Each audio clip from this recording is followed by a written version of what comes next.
Bzzz, bzzz, bzzz, pic, bzzz, pic, bzzz, bzzz. Vous vous demandez pourquoi je fais un bruit de moustique, hein? Bzzz. Non, on va commencer comme ça. Bzzz, pic. Vous vous demandez pourquoi ce con commence un live sur la Laponie avec un bruit de moustique.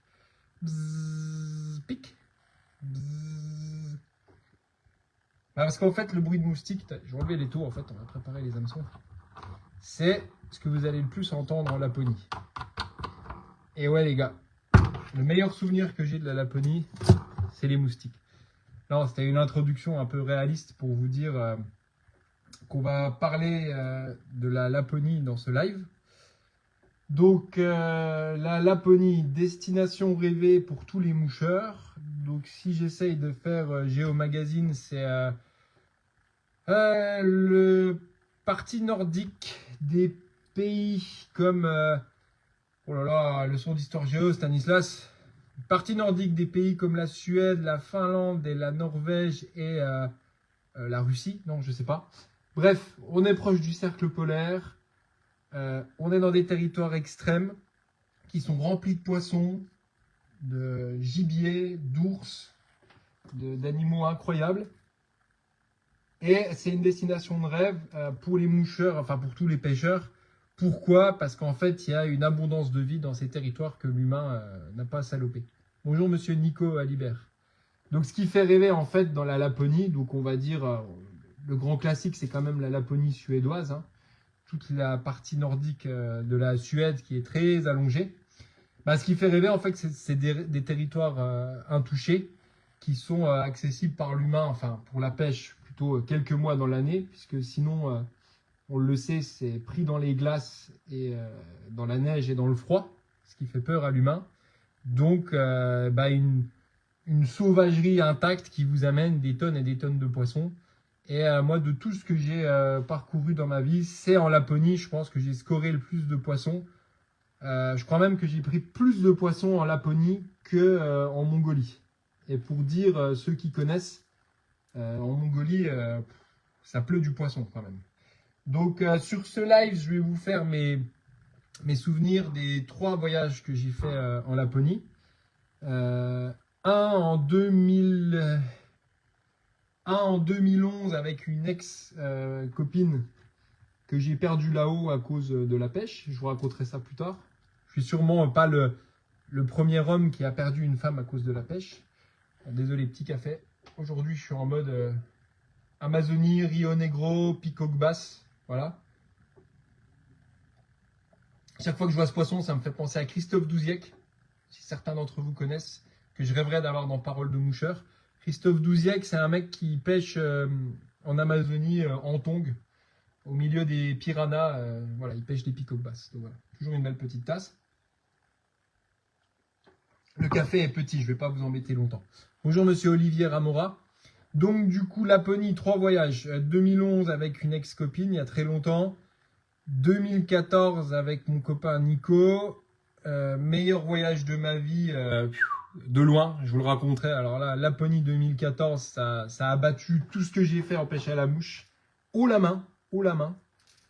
Et c'est là que c'est une belle leçon de pêche à la mouche de vous parler de la Laponie. Parce que 2018, 3e voyage en Laponie. Le pire voyage, le pire moment de ma vie, la pire tôle, j'ai jamais vu ça. Donc, moi, j'ai vraiment vécu les 2 extrêmes de la pêche à la mouche avec un voyage en Laponie en 2014 avec des poissons, mais c'était irréel. Et 4 ans après, dans la sécheresse, avec 0 insecte, la tôle, mais je sais même pas si j'ai fait 2 poissons par jour en Laponie. Le pire moment de pêche de ma vie, même si j'étais avec 2 copains que j'aime beaucoup, les conditions étaient... c'était écœurant. Écœurant, un peu comme ce début de saison là où je devais aller pêcher. Et ça, c'est très dur, c'est très très ingrat. La pêche à la mouche, c'est quand même super ingrat parce que quand ça marche, mais alors putain, quand ça marche pas. Et j'ai beaucoup d'échos de personnes qui pêchent parce que je parle de pêche à la mouche tous les jours. Et par exemple, sur des destinations phares comme le Colorado ou la Laponie, j'ai déjà une paire de clients qui m'ont raconté qu'ils ont pris des tôles mais magistral, alors que normalement, il devait faire une centaine de poissons par jour. Et quand on dit la centaine de poissons par jour, notamment sur les ombres en Laponie, c'est pas galvaudé. Tu peux vraiment prendre 100 ombres par jour. Donc voilà les 3 voyages sur lesquels je vais papoter en vous faisant mon petit émergente de tricot. Vous voyez comme c'est beau?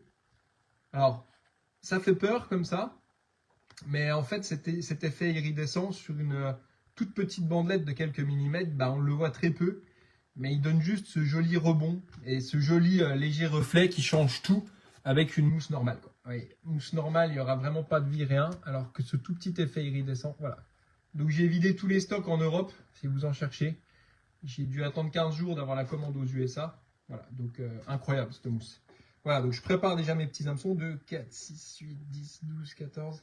Allez, on va partir sur une petite série de 16 en discutant avec vous. Sachant que ces tricoptères sont extrêmement durs à faire, c'est vraiment fait à 500% pour la passion, parce que là c'est une mouche, je vous cache pas qu'en termes de rentabilité, tu peux pas faire bouillir une marmite en vendant des nymphes comme ça, mais c'est une nymphe qui marche tellement. Voilà, c'est pour ça aussi que je la fais en série limitée, parce que c'est beaucoup de boulot à faire. Au moins je peux la présenter, celle-là vous pouvez la voler. S'il y en a qui veulent s'amuser à faire des super émergentes de tricot composées en mousse, bah, ce sera avec grand plaisir si ça vous a aidé. Voilà, donc j'installe mon étau. Donc je prends pas le Damfly classique parce qu'en fait j'ai pas besoin de précision ici. Je suis sur quelque chose d'assez brutal, primitif. C'est du travail sur de la mousse, j'ai quasiment pas besoin de rotation. Donc je me prends un étau barbare, simple, brut de décoffrage, avec bien sûr le mort Damfly qui est adaptable sur le Danica. Et vous voyez, j'ai ma bascule en 2 secondes, voilà. Donc je serre bien, que ça ne bouge pas. Je vérifie un peu la rotation. Je vais avoir besoin d'un peu de rotation, mais pas de trop. Voilà. Je cache ça par contre. Ah, ça, je vais pas tout vous montrer quand même, hein. Ça, c'est la mousse ultra flottante que je mets en dessous. Parce que j'en ai tellement chié pour compenser ce tricot. Je vais pas tout montrer quand même. Je vais pas non plus me mettre à faire des gamarres et des céramiques devant la caméra.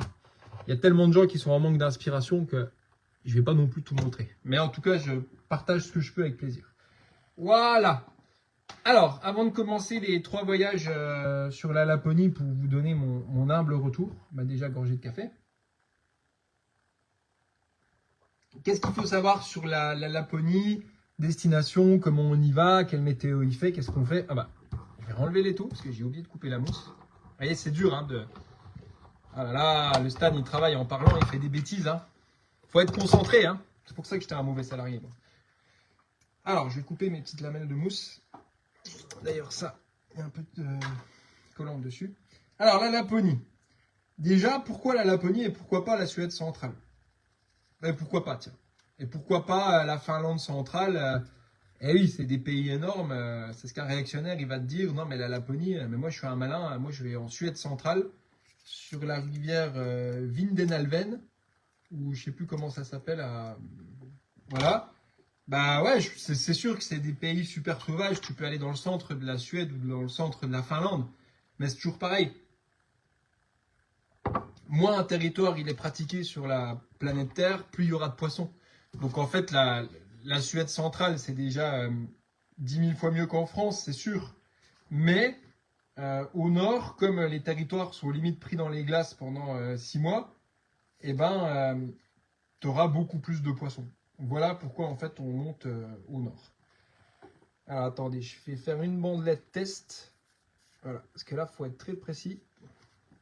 Oh là là, qu'est-ce qui coupe ces ciseaux golf là, c'est impressionnant. Voilà, je vais faire une bandelette test et j'y reviendrai après du coup. Donc je vous conseille de filer au nord direct.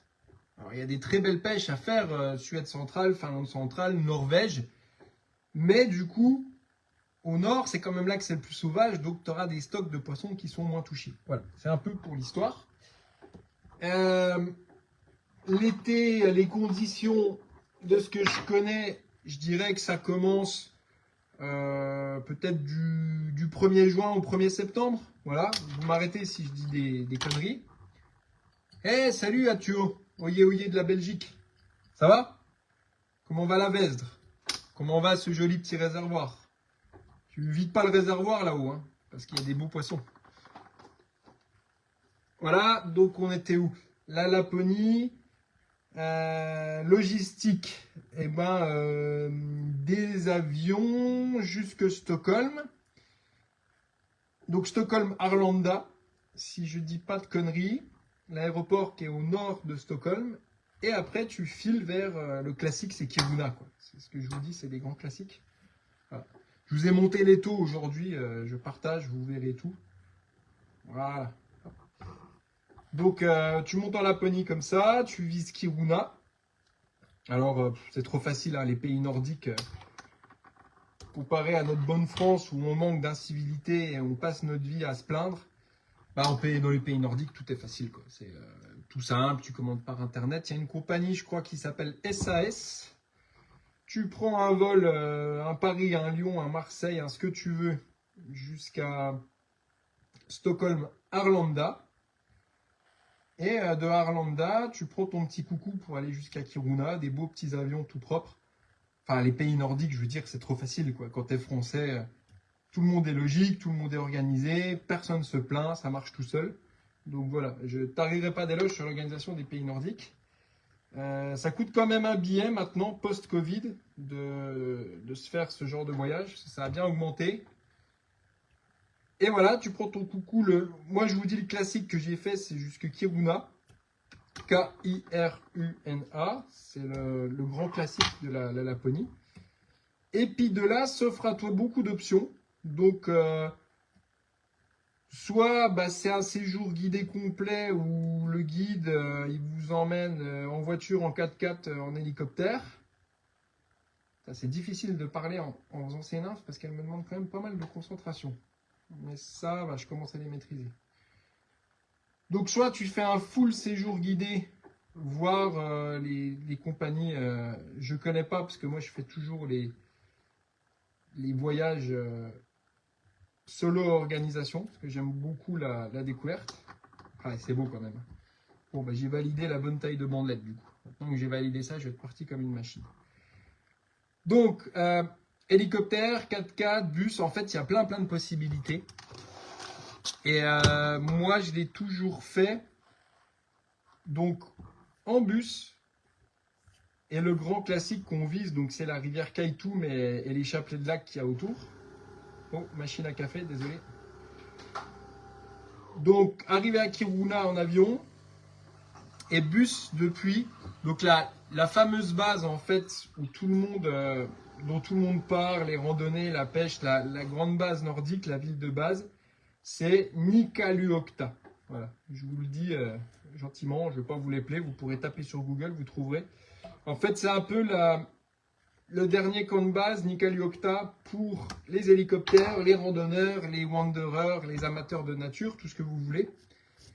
Où en fait, à partir de Nikkaluokta, donc tu as une base d'hélicoptères et une base un peu avec un restaurant, des casiers pour tous les amateurs de nature. Donc c'est après la dernière frontière avant le Grand Nord, Nikkaluokta. Et à partir de là, tu peux aller soit à pied, soit en hélico. Je crois que les 4x4 sont interdits dans les régions comme ça. À part pour nos amis les Samis. Donc, petit point culture générale, hein, c'est les peuples Samis qui ont habité ces territoires nordiques. Voilà, des éleveurs de rennes.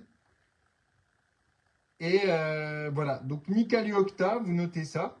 Si vous voulez faire tout seul, c'est possible, la Laponie. Et sauf que nous, on l'a fait comme des barbares, puisque, pour ceux qui connaissent, on a marché de Nikkaluokta jusqu'au camp de pêche de Tionajak. Tionajok, ça c'est un nom aussi que vous retrouverez beaucoup en Laponie. Voilà, hop. Donc je l'ai. Voilà, et j'ai encore l'étape de vernis derrière. Donc quand je vous dis que c'est un boulot de chien, mais le résultat il est dingo, quoi. C'est un vrai tricot. Voilà, peau de chamois comme ça, qui coule tout doucement. Voilà, il y a les vidéos sur YouTube, je vous laisserai regarder. Je préfère parler de la Laponie. Donc nous, on a marché. Ah, c'est un truc de fou. Hein. C'est vraiment un trek de malade. Vous pouvez regarder sur une carte sur Google Maps. Depuis Nikkaluokta jusqu'à Tionajak. Donc le camp de Tionajak, c'est le camp le plus fameux qui se trouve sur la rivière Kaitoum, la fameuse, l'incroyable, la légendaire rivière Kaitoum. Ça, c'est vraiment légendaire. Et entre Chuonajok, donc la dernière ville avant la toundra, et... Non, excusez-moi, entre Nikaliokta et Chuonajok, eh bien, tu as plein de chapelets de lacs que tu peux explorer en itinérance avec ta canne à mouche, avec tes copains, les moustiques. Voilà. Et donc, sur ce trek d'environ, je sais pas, 30 à 50 km, eh ben, tu trouves des petits lacs de semi-altitude. Alors, c'est des plateaux sympas, hein. C'est pas comme l'Andorre, je crois. Si je dis pas de conneries, on est à un truc comme les Vosges, on est à du 1500, 1600 mètres. Voilà, vous m'arrêtez si je dis des conneries.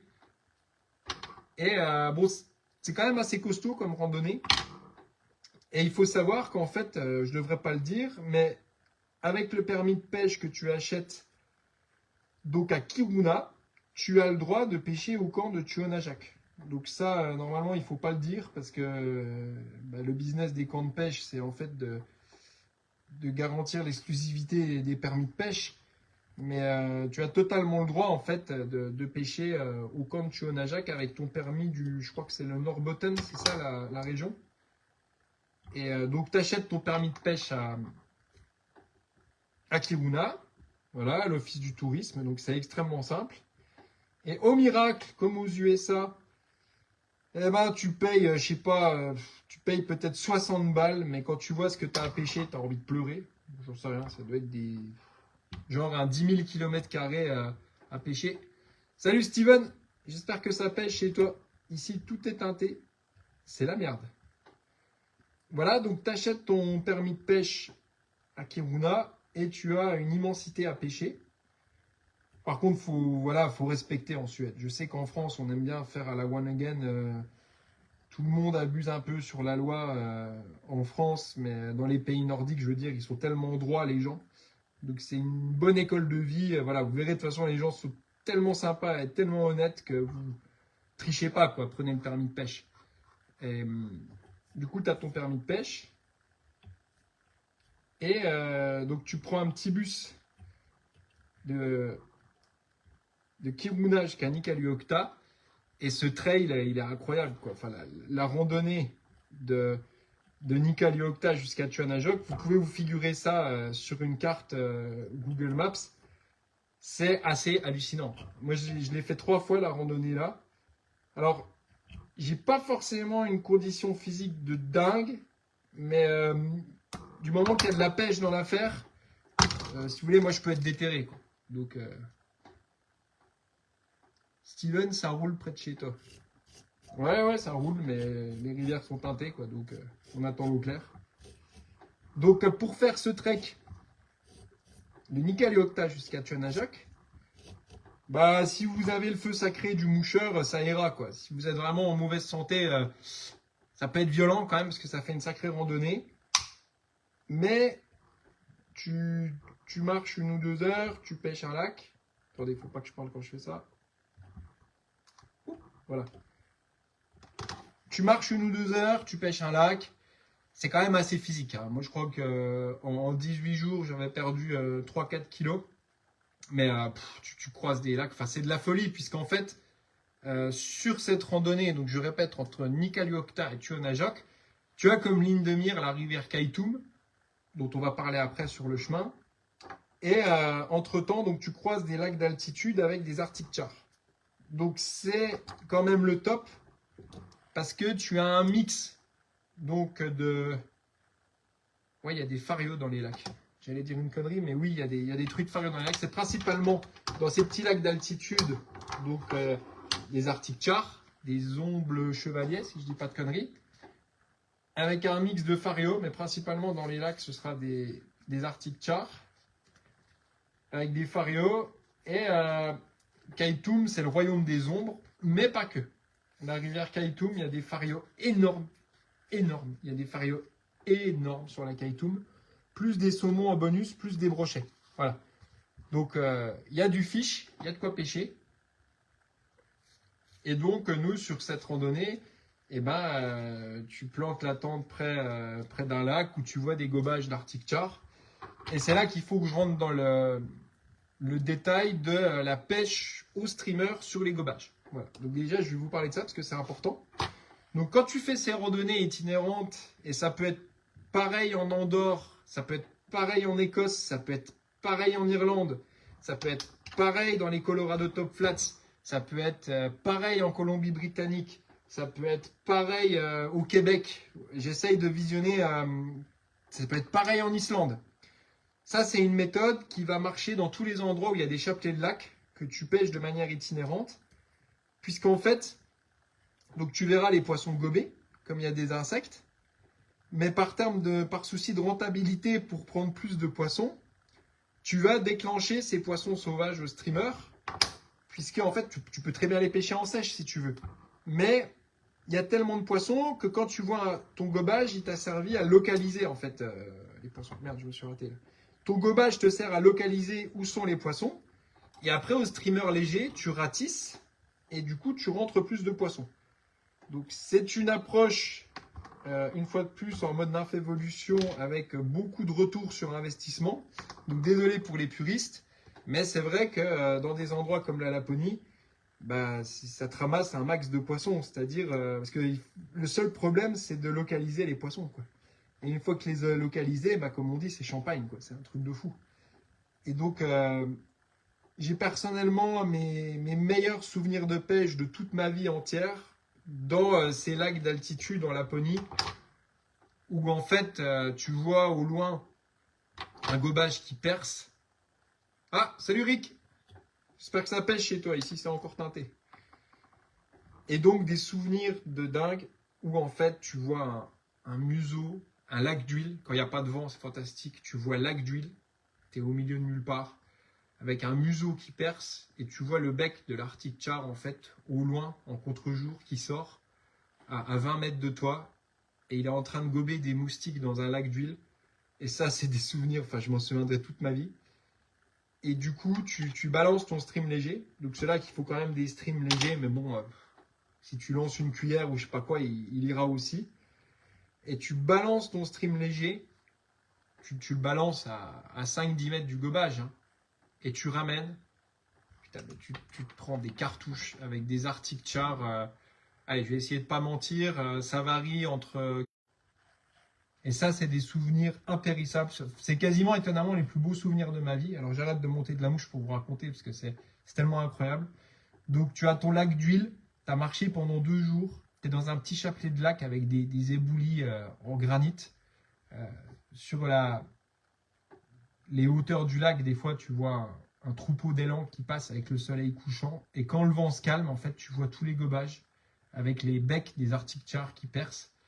Et tu te fais un tout petit streamer léger en fait qui ressemble à une épinoche en gris, très léger, et tu balances ça et tu strippes ton streamer à 5-10 cm sous la surface, et tu vois le sillon des Arctic Char qui font sur ton streamer, et bam, tu prends des cartouches sur une 9 pieds soit de 8.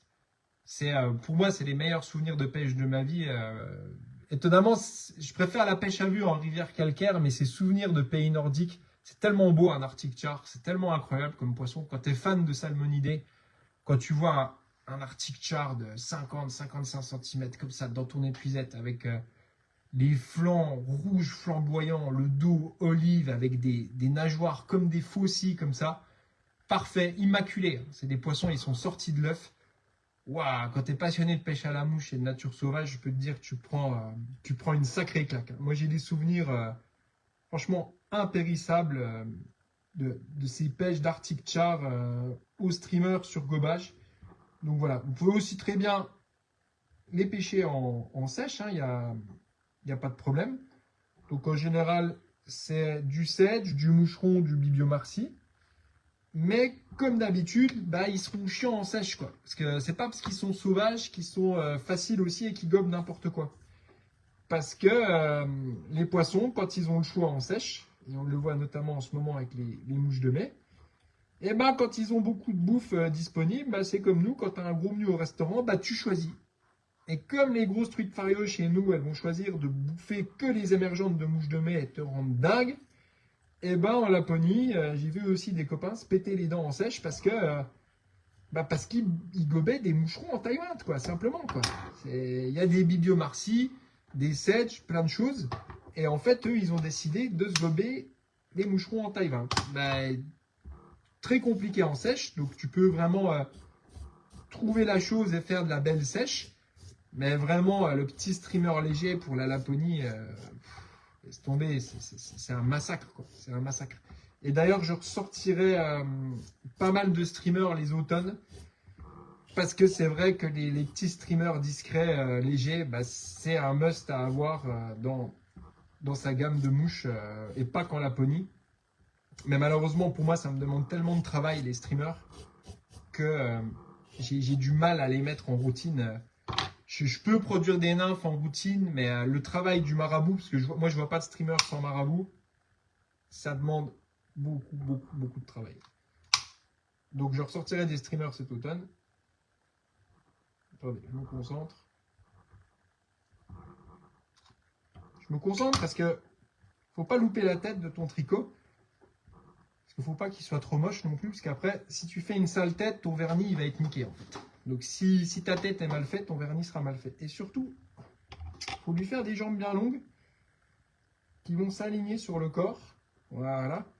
Parce que ça imite en fait la pupe qui sort de son fourreau et qui se transforme. Oh là là, c'est magnifique ça. Les clients qui ont des commandes en cours, je vous raconte pas. Petit vernis final là-dessus, ça coule, mais comme de la crème, quoi. Comme de la crème dans l'eau.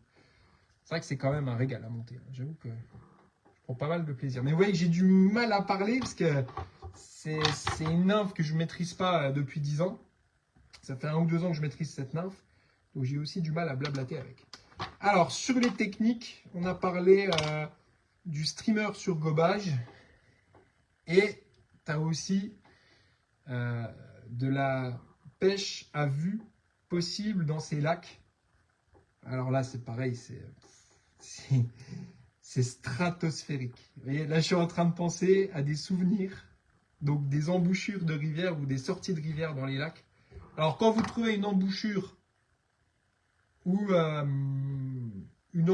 une sortie de rivière dans les lacs, ils sont souvent connectés. Alors là, c'est bingo. En général, c'est jackpot.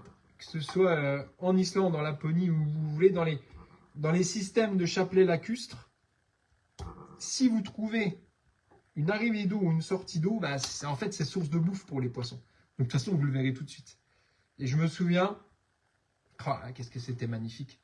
Donc, tu as des pierriers en bordure du lac, et tu vois un petit estuaire de rivière qui arrive, avec le courant de la rivière qui arrive dans le lac.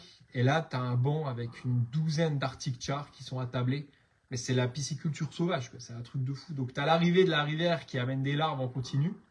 Et tu vois les arctic chars qui sont là, qui nymphent. Et toi, tu n'as qu'à choisir, quoi. Tu n'as qu'à choisir. Et d'ailleurs, c'est un peu là aussi que j'ai inventé les nymphes UV, notamment les Cadis UV. Parce que quand tu es en nymphe à vue sur des poissons comme ça, ultra facile, mais tu vas pas chercher la complication, quoi. Tu mets un gros bazar bicolore en hameçon d'huître et vas-y, roule ma poule, t'envoies ça là-dedans. L'Arctic Char, il va y aller, c'est cadeau, quoi. Alors attention, des fois, les gros Arctic Chars sont très malins et ils sont attablés sur des choses très compliquées. Je dis pas, je vous raconterai après. Les Arctic Chars trophées à l'étiage peuvent être très difficiles, je dis pas. Mais quand tu tombes dans le wild sur un banc d'une vingtaine de chars, tu prends un bon caddis UV, la tête orange, le corps blanc, tu te mets au max de la visibilité.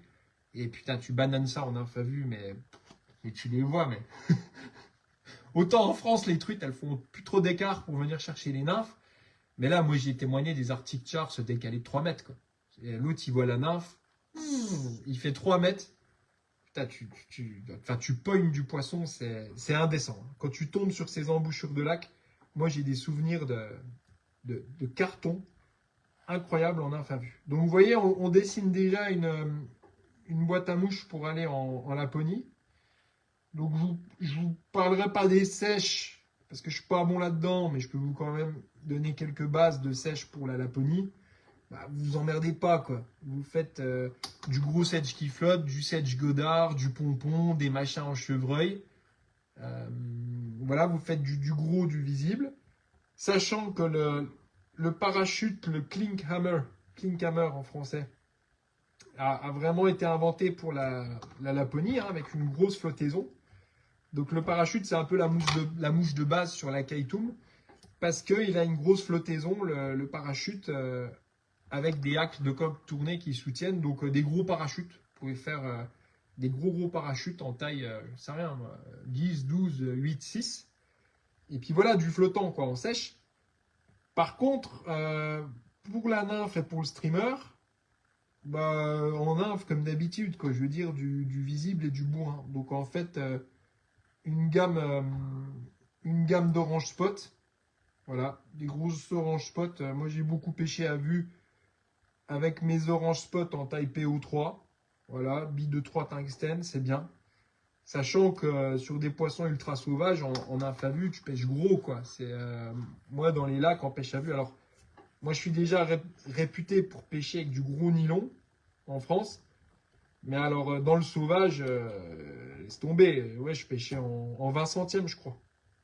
Ce qui est d'ailleurs très fin pour les pêcheurs suédois. Quand tu vois les locaux, comment ils pêchent, tu te dis, ouais, d'accord, ils pêchent en 50 centièmes, ils sont sans pitié. Donc, pêche à vue dans les lacs en 20 centièmes. Et par contre, au streamer à distance, je conseillerais presque, après expérience, de monter encore plus gros. Moi, je crois que les dernières années, en Islande, en Laponie, c'était à peu près les mêmes pêches sauvages. Je crois qu'à la fin, je pêchais en 25 centièmes. Du bon nylon 25 centièmes. Tu te prends, un Frogger ou un Teclon en 25 centièmes. Et là, t'es peinard quand même.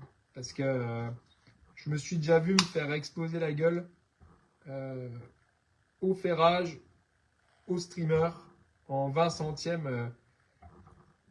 Le truc, c'est que dans les pêches au streamer, ces poissons, ils sont tellement sauvages que des fois, tu te fais déramer la gueule juste à la prise de la mouche. Parce que c'est tellement violent que même une truite de 45, même si ton œil il est bien fait, ça fait bam, quoi. Elle se jette tellement sur les streamers que tu pètes presque pas au ferrage, tu pètes à la prise de la truite, quoi. C'est vraiment, quand tu te fais péter en 20 centièmes, déjà que tu as l'habitude de pêcher en France, tu te dis, ah ouais, là ça commence à être sérieux, quoi. Donc, streamer à distance, je dirais 25 centièmes, prenez un bon nylon robuste. Voilà. Et puis pour les pêches à vue, j'ai envie de dire fines, tout en finesse en Laponie, les pêches de bordure, et ben un bon 20 centièmes, c'est tranquille, quoi, parce que ça tire, hein. Les Arctic Char, ça tire, hein. Ça a une banane, c'est un truc de fou, quoi. L'eau, elle est super froide, c'est des poissons qui sont en pleine forme, qui ont des battoirs comme ça, donc ça tire très fort. Donc on en est où? Dans l'idée de parcourir les lacs, la pêche dans les lacs, donc de la sèche, du streamer à vue, enfin à vue de gobage, parce que le streamer à vue, vous ne verrez pas les poissons que vous voyez, bah, essayez plutôt de les pêcher en nymphe. Vous pouvez aussi faire du stream sur des poissons en poste à vue. Mais la pêche à vue dans les lacs en Laponie, c'est assez sombre, donc tu vois plutôt souvent les poissons dans les petites rivières entre les lacs, quoi. Et puis sinon de la sèche, bah voilà, on a fait le tour, quoi. Mais enfin voilà, vous emmerdez pas à aller stripper des trains de noyer ou à, enfin je sais pas, pêcher au kiro, machin, tout ça. Moi j'ai jamais compris pourquoi faire des méthodes fines en Laponie ou en Islande, quoi. Il faut tailler dans le lard et puis le streamer et les grosses nymphes, c'est quand même bon, ça, de ce point de vue-là. Après attention, hein, tu peux avoir des pêches en sèche très techniques avec des bibiomarcies, enfin tout ce que je connais pas, des belles pêches en sèche technique, ça peut se faire. Si vous voulez vous prendre la tête sur la pêche en sèche dans les pays nordiques, y a de quoi faire. Voilà pour les lacs. Donc, des Arctic Char, des truites Fario. Il doit y avoir des lacs avec des saumons en Norvège, mais ça, je connais pas. Et bon, c'est majoritairement des Arctic Char dans les lacs quand même. Les Fario, il y en a un peu moins. Et voilà, bah, les lacs, c'est un régal, quoi. Alors, je vous cache pas, ici, on va faire la minute viandage. J'ai quasiment jamais tué un poisson en France et je prône le no-kill. Et d'ailleurs, je vends toutes mes mouches sans ardillon. Et je vous le répète, ça, c'est l'épreuve du feu. Si vous voulez lire dans mon âme, est-ce que je suis un viandard déguisé ou pas? En fait, si je vendais mes mouches avec ardillon, je ferais le double de vente. Je vous le dis parce que des personnes très bien placées dans la pêche à la mouche me l'ont dit. que, en fait, si tu vends tes mouches avec Ardillon, bah, t'en vends 2 fois plus. Voilà. Sauf que moi, comme d'habitude, ce qui m'intéresse, c'est de faire mes mouches de pêche à moi. Et quand je vois un Ardillon, ça me plaît pas. Donc, voilà. Je sais plus pourquoi je parlais de l'Ardillon. Mais voilà, la pêche dans les lacs. On a détaillé un peu les mouches qu'il faut dans les lacs. Donc, le streamer gris. Alors, vous allez me dire pourquoi les pinoches? Ben, parce que quand tu regardes un peu dans ces herbiers et dans ces bordures, eh ben, c'est des épinoches, quoi. C'est étonnant, hein. Mais en Islande et en Laponie, en fait, c'est des épinoches qu'on trouve dans les lacs. Et donc, elles en raffolent. Et d'ailleurs, en Laponie, avec Marc Minirou, je me souviens, on avait témoigné plusieurs fois de truites en tailing. Donc, tu voyais juste la queue qui était dans les bancs d'épinoches, en fait, dans les gravières. C'était un truc de fou. Tu voyais clairement les petites épinoches qui avançaient. Et elle tapait dans le garde-manger, mais ça, je m'en souviens clairement. Donc, streamer gris, tu peux rajouter un peu d'opalescent, soit flottante, et puis roule ma poule. Je vais te dire, à un moment, tu bananes et t'y vas. Mais bon, je pense qu'un streamer gris, marabout, lapin, t'es peinard. Hein. Ou sinon, un streamer tout noir, pourquoi pas, mais franchement, au final, on n'a jamais vu. Attendez. On n'a jamais vu trop de différence sur les couleurs. Je pense que le choix de l'endroit est prépondérant vis-à-vis de la couleur des mouches quand tu vas dans des pays sauvages comme ça. Enfin, il faut vraiment des modèles de base. Voilà, on inve de l'orange spot, des caddis enfin des trucs gros et visibles, quoi. Vous prenez pas la tête. Et voilà. Quoi d'autre? Donc on a parlé des lacs en Laponie. Ah oui, on va faire un petit interlude moustique. Donc moi c'est pour ça que ça m'inspire plus trop les pays nordiques, parce que j'ai tellement bouffé de moustiques en Islande, en Écosse, en Suède, en Laponie, que j'ai pris ma dose de moustiques. Donc, 2 approches sur les moustiques. Soit vous faites du chimique, du très chimique, parce qu'il faudra une sacrée dose de chimique pour les éloigner. Soit vous faites du mécanique avec de la moustiquaire et des gants. Moi, perso, j'ai jamais mis un poil de chimique et j'ai toujours préféré la moustiquaire et les gants. Mais il faut avouer que c'est quand même ultra chiant de passer 15 jours avec la moustiquaire. Et ça te casse quand même le moment pêche. On va pas se mentir. Avec les gants spéciaux, avec le pouce qui s'enlève, les gants un peu de pêcheur et la moustiquaire, ouais, c'est pas glamour. Hein. Franchement, après coup, pour l'avoir fait plusieurs fois. Putain, non, il n'y a pas de moustiques en Islande. Excusez-moi, je vous dis une connerie. Il n'y a pas de moustiques en Islande. Je crois qu'il n'y a pas de moustiques en Islande. À vérifier. Mais en Laponie, ça, ouais. Et j'avais, de toute façon, à chaque fois que je suis allé avec des potes qui faisaient au chimique, c'est-à-dire un petit mélange bien sympathique de DDT sur ta peau. Alors oui, ils ont des trucs fantastiques. Hein. Là-haut, ils savent gérer le chimique. Hein. Il y a je crois que ça s'appelle le MIGA, leur fameux truc à eux, là. Et putain, c'est bien chimique. Hein. Je crois que c'est du DDT à 1%. Enfin, voilà, si vous ne savez pas ce que c'est du DDT. Mais moi, perso, je ne mets pas ça sur ma peau. Et même avec ça, de toute façon, les moustiques, ils y reviennent quand même. Et ils sont toujours là pour te faire chier. Mais bon, en même temps, c'est parce qu'il y a des moustiques qu'il y a du poisson. Donc, à vous de choisir. Mais franchement, n'y allez quand même pas sans moustiquaire. Parce que tu peux vraiment ruiner ton voyage à cause des moustiques. Surtout là-haut en Laponie. Et il y en a beaucoup. Pourquoi? Bah parce que c'est de l'espèce de toundra, du permafrost, en fait, quelque chose qui est gelé, qui retient beaucoup d'eau.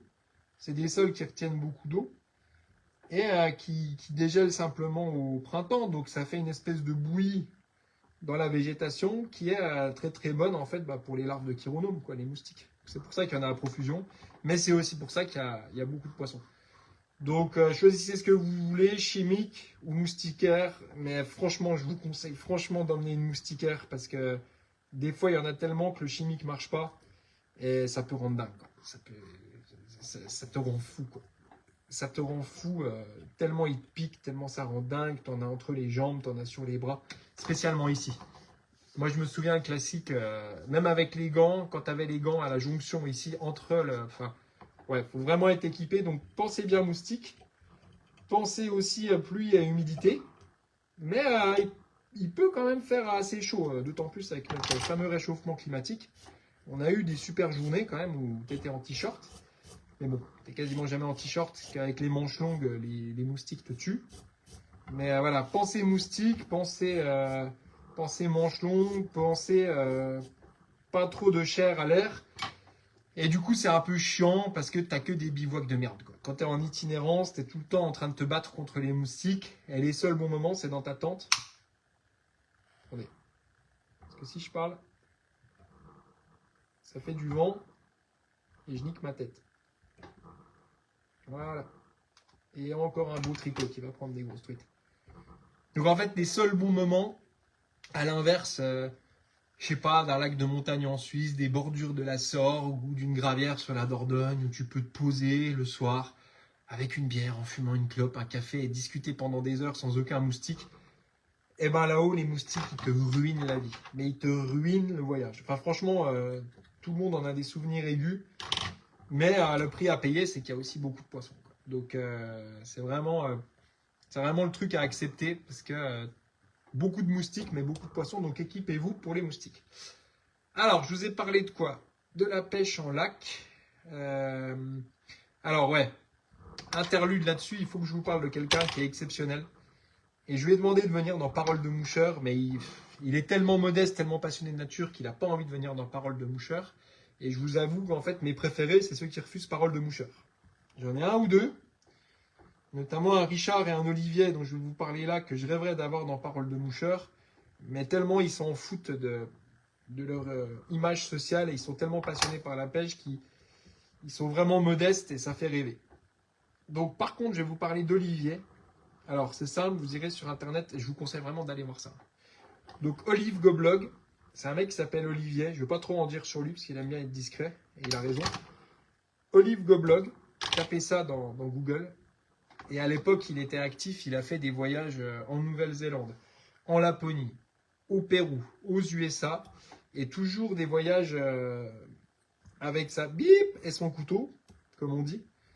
Et ce mec-là, il fait rêver. Enfin, vous regarderez ses récits de voyage et son blog sur la Mongolie, sur la Nouvelle-Zélande. Bon, il était assez connu dans le milieu à l'époque de Gobage et Mouche.fr parce que ça faisait fureur, quoi. Quand tu faisais son blog, quand tu regardais son blog, ça te donnait vraiment envie d'aller à l'aventure. Et moi, je l'ai rencontré plusieurs fois. C'est également un pêcheur de talent.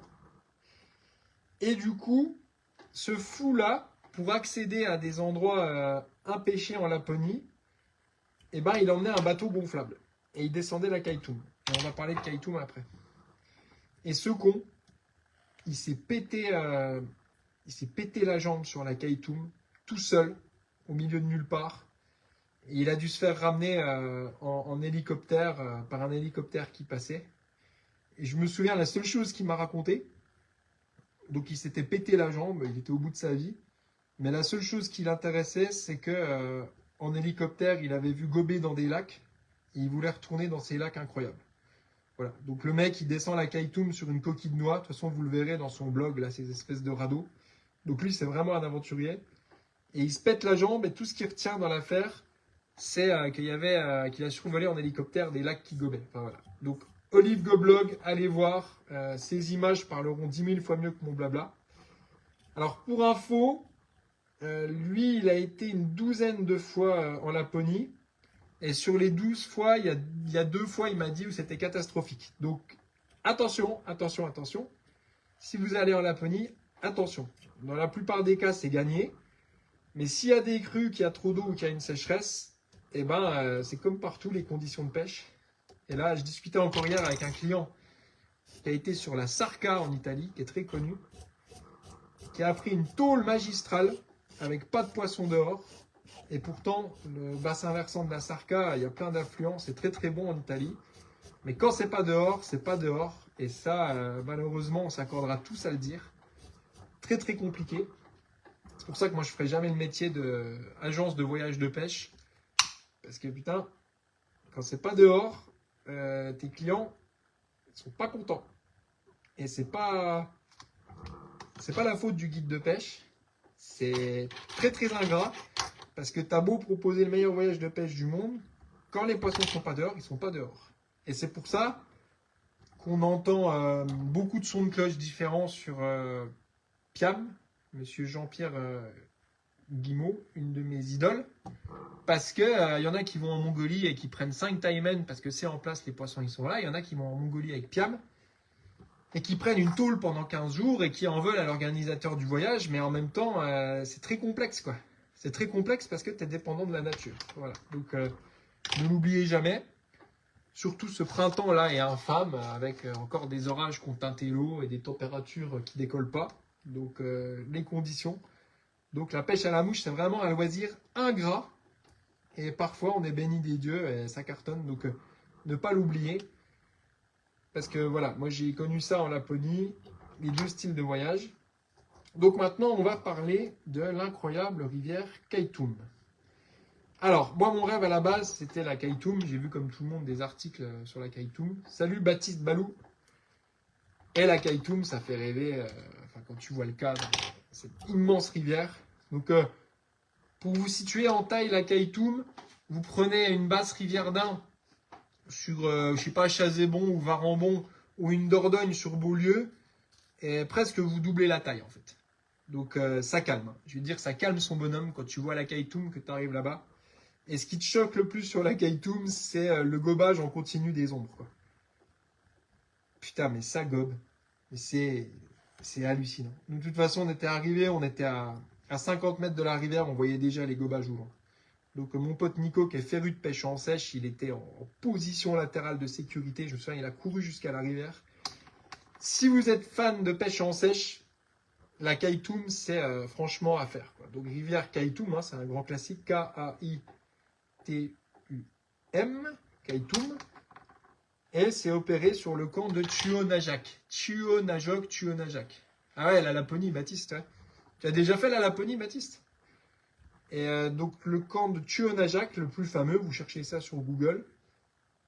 Et là, à Tuonajok, mais vraiment, là, c'est pas une légende, hein. Tu peux vraiment faire une centaine d'ombres par jour. Et c'est pas une légende, là, c'est pas une blague.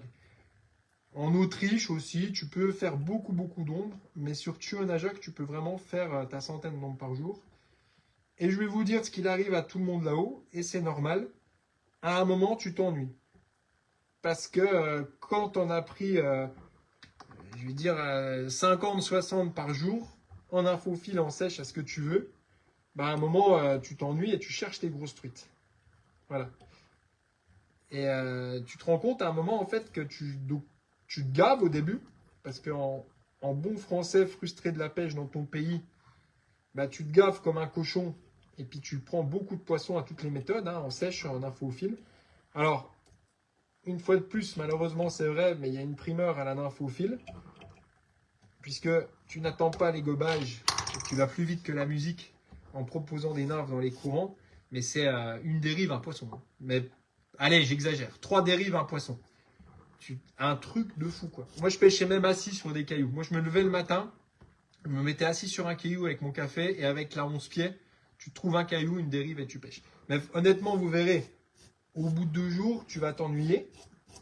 Et c'est là que c'est intéressant, parce que quand tu as dégommé tous tes ombres, n'importe qui s'ennuie. Hein. À un moment, yes, alors attends, Baptiste, il nous dit yes, 4 fois la Laponie suédoise, exactement une centaine d'ombres en filet sèche par jour, et tu finis par t'ennuyer. Ouais, bah c'est exactement ce que je dis. Et du coup, la continuité de ça, c'est que tu vas chercher les grosses farios. Et c'est là que ça se complique, parce que tu peux pas pêcher à vue, voilà, sauf si tu connais les endroits où ça pêche à vue. Mais du coup, comment tu pêches les grosses farios à vue dans une rivière extra large? Eh ben, tu fais comme tout le monde, comme j'ai fait, tu te mets au streamer, et au streamer, tu prends quoi? Des ombres. Parce que les gros ombres, ils vont manger tes streamers. Donc, il y a tellement d'ombres, en fait, qu'il faut sélectionner les truites. Enfin, je parle de ce que j'ai vu sur Kaitoum. Eh ben, c'est un peu un casse-tête, parce que soit tu regardes les gobages de grosses truites, ou soit tu ponces tellement en infophile qu'à un moment, tu tombes sur des grosses truites, et comme je suis un gros salaud, moi c'est ce qui m'est arrivé, donc j'ai tout poncé en infophile comme un pourri, et effectivement, un poisson sur 50, c'était une truite énorme. Et j'ai fait des truites énormes en infophile, mais par méthode statistique, si vous voulez. À un moment, tu ponces tellement les courants que là, quand tu as une grosse truite, tu vois la différence. C'est la violence des truites sur Kaitum et les bazars. Alors, tu as toutes les tailles, hein, c'est vraiment réparti parce qu'il y a beaucoup de poissons. Tu peux prendre une truitelle de 20, comme un gros poisson de 55, comme te faire déramer par une truite de 70. Tu as vraiment toutes les tailles et là, je pense que les gens pourront témoigner. Et moi, j'ai eu de la chance, et ça arrive aussi à pas mal de monde, parce que j'ai accroché un saumon en infophile. Et je vous jure que c'est vrai. Il m'a tout déramé. C'était pas une grosse truite. J'ai pêché les saumons en Écosse. Je vois la différence que c'est entre une grosse truite et un saumon. Un saumon, c'est vraiment explosif. C'est une autre dimension qu'une grosse truite. Donc j'ai accroché un saumon en infophile sur Kaitum. Je l'ai tenu 10 minutes. Je ne l'ai pas vu. Fin de l'histoire. Voilà. Mais ces grosses truites de Kaitum, elles sont incroyables. Oh là là là, la robe qu'elles ont. Il faudrait que j'illustre avec des photos. Mais c'est des poissons de dingue, avec des dents comme ça. Noires, avec une robe atlantique de folie. Et franchement, elles ont une défense stratosphérique. Là en infophile, en général, une grosse truite en infophile, elle patache et tout, machin. Mais là, non, là, elle t'explose ta gueule. Non, sur Kaitum, en plus, il y a vraiment beaucoup de courants. C'est des poissons qui sont bâtis, ils sont bâtis comme des... Non, ils viennent des foudres de l'enfer. Franchement, le niveau combativité... Et les gros ombres aussi sont pas trop dégueulasses niveau combativité. Alors, on va faire un point sur la légende des gros ombres sur Kaitum, parce que tous les passionnés d'ombre se sont rendus sur Kaitum pour chercher la légende. Et la légende, quand tu pêches les ombres, bah, c'est le fameux ombre de plus de 60 cm. C'est en fait la légende que tout le monde cherche. Et effectivement, il y en a. Donc moi, c'est cool, parce que je vous dis, j'ai des données statistiques par...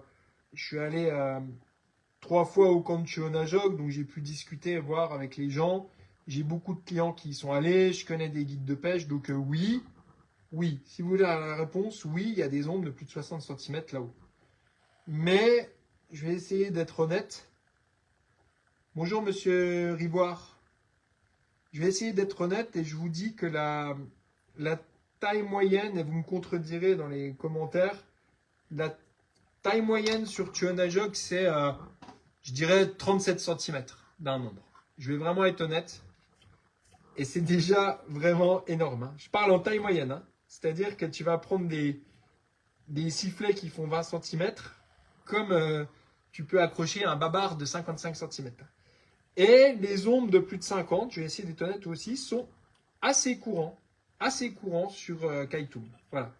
Donc ce qui est bien une fois de plus avec la nymphophile, c'est que tu fais un bon échantillonnage, donc tu arrives à prendre beaucoup de poissons et tu peux voir une taille moyenne. Et ouais, en une journée, si tu pêches bien en nymphophile, que tu t'appliques sur Kaitum, tu peux faire entre 2 et 3 poissons de plus de 50, quoi. 52, 53, 54.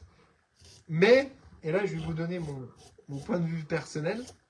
Alors je suis un peu diva, hein, moi dans tout ce que je fais, je suis un peu chiant, et très critique et très réactionnaire. Les ombres que j'ai pris en Laponie ne sont pas les plus beaux que j'ai vus sur Terre.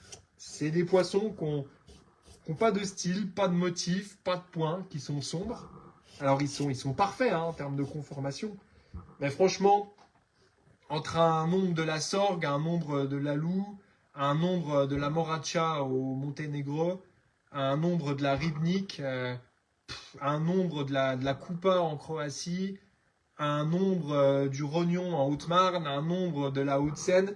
Franchement, nos ombres européens sont bien plus beaux et bien plus racés, avec des schémas de points noirs, avec des conformations, des bandes dorées. Alors je suis vraiment un fan de Timalus. Hein. Donc désolé, je vous fais le petit point Timalus.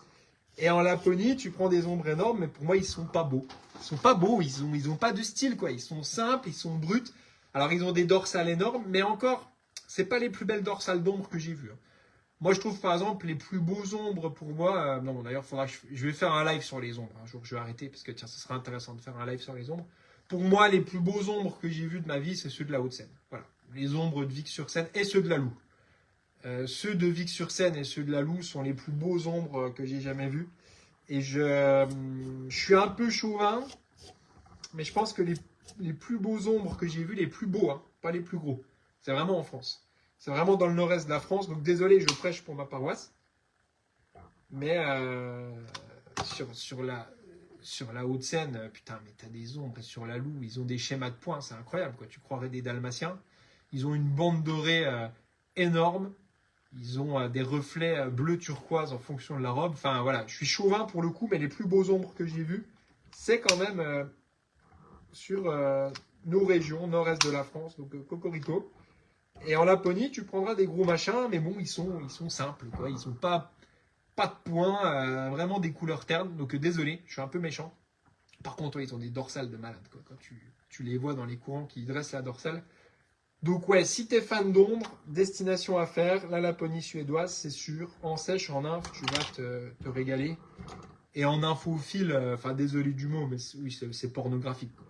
Franchement, c'est pornographique. C'est des images, c'est clairement, là, c'est du porn phishing, quoi. On parle souvent de porn phishing en rigolant, que ouais, t'as pris 10 truites en France, t'as fait du porn phishing. Non, non, non. Sur Kaytoum, c'est la définition du porn phishing. C'est-à-dire 3 dérives, bam, 3 dérives, bam, bam, bam.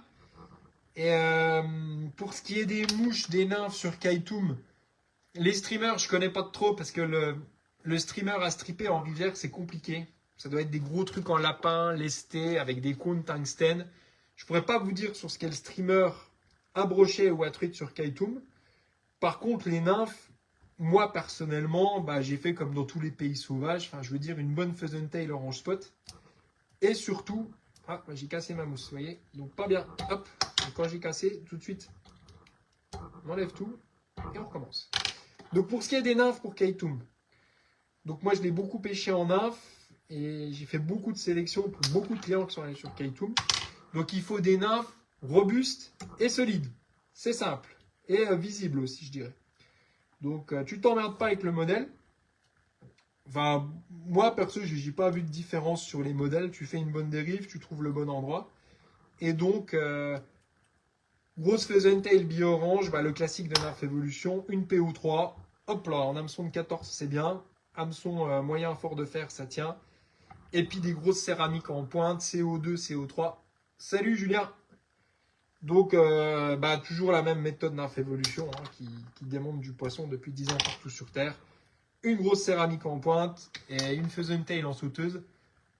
Pourquoi je ne pêchais pas qu'à une nymphe sur la Kaytoum? Bah parce que les gros ongs ils se tiennent un peu partout dans la colonne d'eau. Et puis vu que tu peux, en fait, quand tu es no limite sur la taille de nylon, bah pêche à 2 nymphes. Parce que des fois on va par discrétion pêcher à une nymphe sur des rivières compliquées. Ah t'es sur la Sorgue, c'est compliqué, je vais pêcher à une nymphe, ça va pas effrayer les poissons. Mais là quand tu es no limite sur la taille du nylon, bah, bazar 2 nymphes, parce qu'en fait, tu t'en fous, tu es en 18 centièmes et ta ligne, elle tiendra aussi bien que tes 1 ou 2 nymphes. Donc, tu vas multiplier les prises. Donc, de l'orange spot, ouais, sur les céramiques, typiquement sur Kaytoum, là, la céramique, c'est là qu'elle est, elle est au mieux. Parce que c'est solide, ça bouge pas, c'est visible, c'est lourd, ça coule, ça descend. Donc, en fait, les nymphes céramiques, elles sont au summum. Bonjour Guillaume. Les nymphes céramiques, elles sont au summum sur Kaytoum. Parce que solidité, densité, et parce que ça bastonne et il faut lester. Donc, personnellement, je pense que c'est là que les nymphes céramiques sont les mieux. Et du coup, c'était aussi une bonne occasion de tester mes nymphes là-haut par moi-même. Bah, parce que tu peux prendre jusqu'à 50 poissons sur la même nymphe.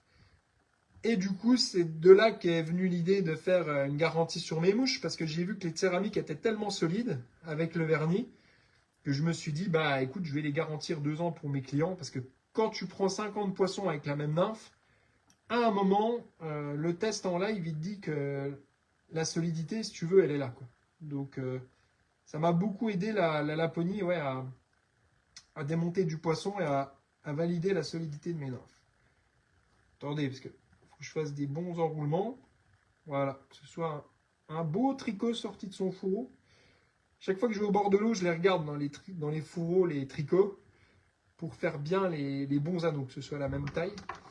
Et un tricot, c'est plus dodu qu'on le pense. Hein. C'est quand même pas mal dodu, un tricoptère au final. Pour vous dire. C'est plutôt dodu que maigre, en fait. C'est assez gras. C'est assez grassouillé. Voilà, donc les nymphes pour Kaytoum. Bah, c'est tout. Hein. Je vais pas vous vendre du rêve de l'orange spot. C'est sûr que tu vas pas arriver avec une ANR en taille 20 ou avec une Fressan ou une mouche d'ornant. Tu vois, tu vas pas aller pêcher avec une mouche d'ornant sur Kaytoum des ombres qui gobent comme des morts de faim. Quoi. Tu vois, tu t'adaptes, quoi. Tu mets du gros, tu mets du lourd, tu envoies du bois, tu te venges, quoi. Tu fais de la rentabilité. Voilà, donc rustique sur les nymphes. Pour le coup, pour le nylon, tu pourrais pêcher avec du nylon de merde, du Décathlon, du 4x4, parce que c'est brutal et il y a plein de poissons.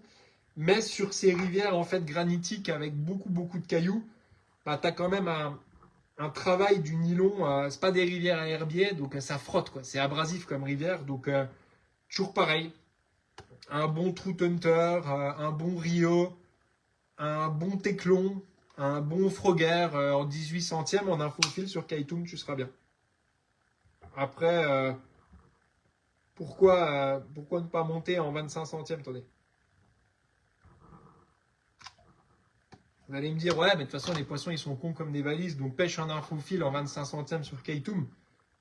Je pense que tu prendrais aussi pas mal de poissons, mais vous verrez que même moi, je fais ma infophile là-haut en mode bourrin, donc avec une 11 pieds soit de 6, hein, c'est bourrin. Mais en fait, passer le 18 centièmes en diamètre en infophile, c'est raide, quoi. Je veux dire, du 25 centièmes pour faire des dérives, c'est vraiment raide, quoi. Déjà, 18 centièmes en pointe en infophile, c'est raidasse.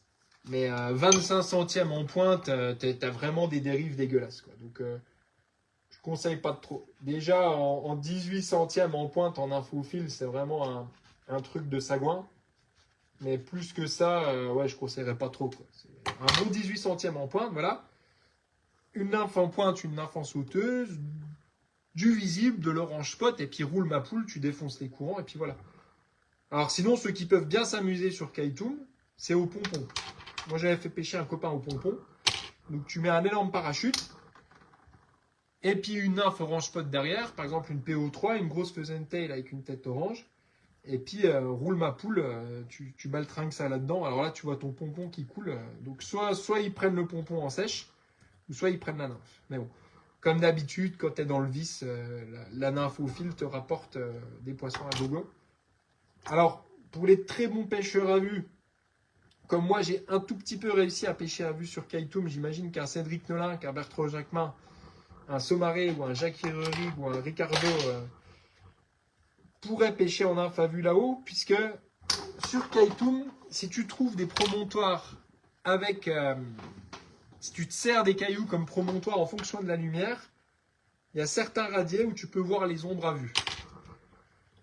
Alors là, c'est open bar. Hein, laisse tomber. Si tu te mets à pêcher à vue, si tu trouves un radier où ça pêche à vue sur Kaitoum, là, c'est du n'importe quoi. Là. Parce que là, tu les enchaînes. Quoi.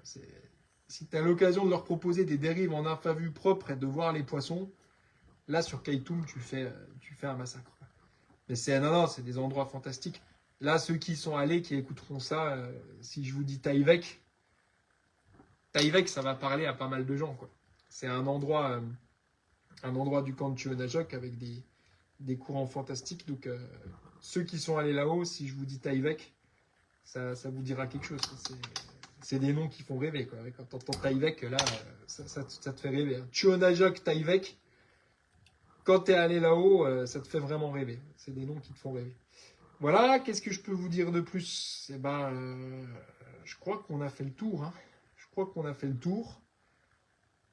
Je vais finir ma petite barrette avec vous, ou pas, parce que j'ai vraiment beaucoup de mouches à monter. J'essaye de réfléchir à ce que je peux vous donner comme info en plus. Bah, vous y allez soit tout seul en randonnée comme j'ai fait moi, ou soit vous prenez un tour opérateur, puis vous allez faire Tuonajak, quoi. C'est le grand classique. Après, Suède centrale, je ne connais pas, je ne parlerai pas. Vous pouvez regarder les road trips. Mathias et Jérémy, très sympa, des très gentils Belges qui font des reportages de pêche. RODTRIP, road trip. Ils ont fait la Suède centrale, je crois, qu'ils étaient plutôt vers les coins de la Suède centrale. Donc, très bon truc à aller regarder. Road trip. Mathias et Jérém qui aiment beaucoup le voyage et qui ont fait des beaux voyages. Donc, ils ont fait un beau reportage sur la Laponie, je crois, centrale. Et voilà, moi, j'ai fait que les alentours de Kiruna. Et puis une année avec un voyage fantastique avec les lacs et la rivière et des poissons partout. Et puis une autre année où en fait simplement il y avait la sécheresse. Donc on est resté dans les lacs avec la sécheresse, on a fait 2 poissons par jour, mais à pleurer, hein, écœurant. J'aurais fait plus de poissons en restant chez moi. Et voilà, quand il n'y a pas de mouches dehors, en fait on en a déduit que... Attends, mais je parle pas pendant... Parce que, vous voyez, si je fais du vent, en fait, je nique toute ma tête. Comme il n'y avait aucun gobage, aucune activité, bah, on en a déduit en fait que il n'y avait pas de mouches dehors. Et comme le dit Jacques Boyko dans Parole de moucheur numéro 4, écoutez bien cette phrase, quand les mouches ne sont pas dans l'eau, les poissons ne sont pas dehors. Voilà. Encore une phrase qui résume avec un grand coup de couteau dans le cœur toute la pêche à la mouche. Quand les mouches ne sont pas dans l'eau, les poissons ne sont pas dehors. Pas mal, non? Voilà. Vous pouvez méditer, thèse, antithèse, synthèse, vous pouvez méditer là-dessus pendant 40 heures. C'est pour ça que j'aimerais bien refaire des paroles de moucheur, parce qu'il clash quand même des phrases comme des bombes. C'est philosophe de la pêche à la mouche. Et j'ai beaucoup réfléchi à cette phrase de Jacques Boyko. Quand les mouches ne sont pas dans l'eau, les poissons ne sont pas dehors. Ça, c'est un peu... tu pourrais faire du rap, presque. Donc ça fait une belle phrase de rap. Quand les mouches ne sont pas dans l'eau, les poissons ne sont pas dehors. Je crois qu'il y a même une figure de style dedans. Ce serait un truc à demander à Sylvain Tesson ce qu'il en pense. Donc voilà, bah, l'année de sécheresse, bah, c'était bien, quoi. On a bu des bières, on a fumé des cigarettes, on a regardé les élans, on s'est bien amusé, on a poncé les lacs au streamer pendant des heures et les poissons n'étaient pas dehors, donc catastrophique. Alors c'est toujours un bon moment, parce que n'oubliez pas, à la base de la vie, une mauvaise journée à la pêche, c'est toujours meilleur qu'une bonne journée au travail. Personne ne cracherait sur une mauvaise journée de pêche plutôt que de travailler. Mais quand tu prends une claque comme ça, quand tu vas jusqu'en Laponie pour faire 6 poissons, franchement, tu as envie de pleurer. Celle-là, je ne l'ai pas oubliée, celle-là. Donc, après, tu peux pas savoir, hein, parce que les conditions météo, s'il se met à pleuvoir et tout, ça peut tout changer. Donc, voilà. J'ai eu, moi, tous les extrêmes en Laponie. Qu'est-ce que je peux vous dire d'autre? Bah, les vrais gros souvenirs, c'est les Arctic chars, quoi. Ça, dans les lacs... c'est vraiment un poisson qu'on a du mal à trouver chez nous. Surtout dans ces tailles-là et dans ces états-là. Enfin, vous prenez des Arctic chars qui sont immaculés, quoi. Enfin, vraiment, ils sont sortis de l'œuf, quoi. C'est hallucinant quand tu es passionné de salmonidés de voir ces poissons-là. Ils ont une esthétique, mais des couleurs. Et ça, je l'ai souvent entendu de la part de pêcheurs qui pêchent des poissons sauvages dans des endroits reculés. Et notamment un bon copain qui m'expliquait qu'en Amazonie, les peacock bass, c'est comme les Arctic chars en Laponie, ils ont des couleurs... Salut Alex Touzé. Ces poissons sauvages, ils ont des couleurs tellement incroyables qu'en photo, ça ne rend pas aussi bien. Il faut voir en vrai les reflets des écailles avec les lumières sur les Arctic chars, en fait, qui ont ce côté bicolore avec le vert olive et l'orange fluo. En photo, ça rend moins bien. C'est hallucinant. Et je me souviens, mon pote JP me disait que les peacock bass, c'était pareil. En Amazonie, quand tu vois un peacock bass en vrai, dans tes mains, les couleurs, en fait, aucun appareil ne pourra jamais capturer ça. C'est des trucs à voir avec la lumière du moment. Donc, ouais, j'ai des souvenirs d'Arctic char, enfin énormes pour moi. Je veux dire des poissons de 50-55 cm pris au streamer à vue qui te mettent des cartouches. Parfois, ça chandelle et tout. Enfin, c'est un truc de malade, quoi. Des énormes bécards comme ça. Mais des poissons, en fait, intacts. Intacts. Pourtant, il y a des oiseaux pêcheurs, mais dans les lacs, on n'a pas pris un seul poisson qui était attaqué ou blessé. Des poissons parfaits. Et donc, tu les vois bien à vue, les Arctic chars. Pourquoi? Parce qu'ils ont une bandelette blanche sur les nageoires. Et ça te permet de vraiment bien les voir. Voilà. Vous saurez quand vous pêchez à vue. Et là, oui, je voulais parler au niveau viandage. Donc, moi, dans ces pays sauvages, j'ai aucun mal à le dire. Je mange pas mal de poissons. Je me nourris parce que la nature est en conséquence. Je ne tuerai plus jamais un poisson en France, que je vous l'ai déjà dit, c'est des reliques. En fait, on est sur des populations, je crois que ça se dit relictuelles. C'est-à-dire que c'est des reliquats, en fait. Tout ce qu'on pêche en France, c'est un reliquat. C'est-à-dire c'est le reste biologique d'un carnage écologique où on a diminué 99% de la biomasse. Voilà, je pense à l'heure actuelle un exemple, quelqu'un qui habitait à Ornans et qui me racontait que ses grands-parents dans les années, je sais pas, dans les années 20, 30 ou 40, ils avaient les viviers à poissons qui mettaient, enfin les nasses, et ils ramenaient à Ornans des nasses remplies de truites, sûrement dans les années 40, ou post-guerre, je sais pas. Et en fait, quand tu vas à Ornans maintenant, il reste un reliquat de truites, quoi. Mais c'est vraiment le mot, en fait, c'est étymologiquement, je pense que même biologiquement, un scientifique qui fait une comparaison de la biomasse de poissons entre les années, le début des années 1900 et les années 2020, il va dire effectivement on est sur une population qui est quasiment éteinte, quoi. Les truites zébrées en France, il y a une perte de biomasse, je pense, alors je lance des grands mots comme ça, mais on ne doit pas être loin, une perte de biomasse de 99%.